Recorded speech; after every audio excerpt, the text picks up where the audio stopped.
Hello and welcome to our third lesson, Public Speaking Know-How Crash Course by me, Sarah Yusupov.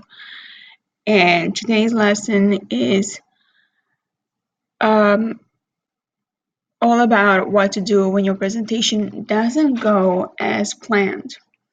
So public speaking is a totally live event, which means anything can happen while you are on stage. So what do you do when things go off script? It's one of the biggest fears most public speakers have when they are in front of a crowd. It can also be one of its greatest rewards. So the answer is to be prepared for the unexpected. I know that sounds strange, but it is important to learn how to handle mishaps and interruptions so that you can keep the talk going even when things go wrong. As you are planning your speech, try to think ahead. So ask yourself these questions. What you will do if something unexpected happens? What will you do if your slides get mixed up? What, what if your microphone stops working?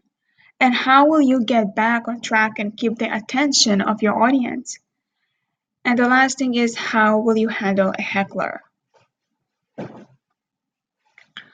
So, objections from the audience. Questions or objections from the audience have the potential to ruin your presentation if you aren't prepared for them. The next thing you know, you're confused, tongue-tied, and the whole talk goes down the toilet while you stand there feeling mortified. It's not a good feeling.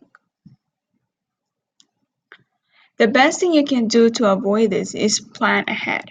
If you set out to do your talk as a speech, not a discussion, and someone interrupts, the first thing to do is recognize the disruptor to assure the crowd you can handle the situation. And your audience comes to your talk assuming you are in control of the room, and it's important you maintain that control. So do your best to address the unruly spectator in a way that keeps the audience focused on you and not them. How to deal with questions. If someone is being extremely difficult and clearly wants to disrupt the entire presentation, that's when the organizers should step in and remove that person.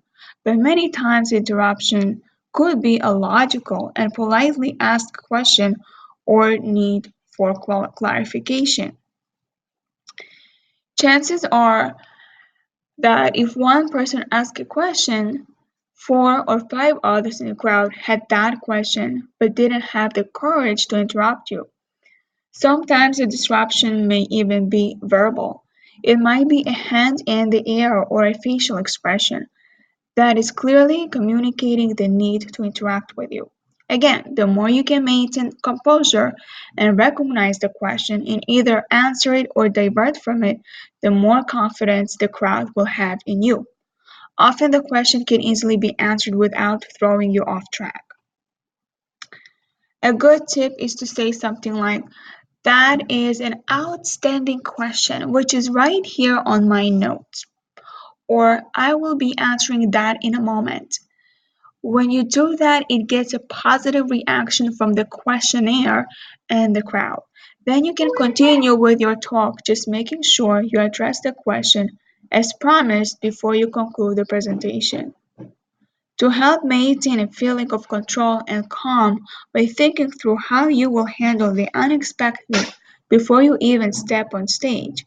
If you do that, it will work to your advantage, and the result can be an even better presentation. That's it for today's lesson. In your next lesson, we will be talking about how to use stories to enhance your presentation. Don't forget, I'm here to help, so if you have questions, just ask.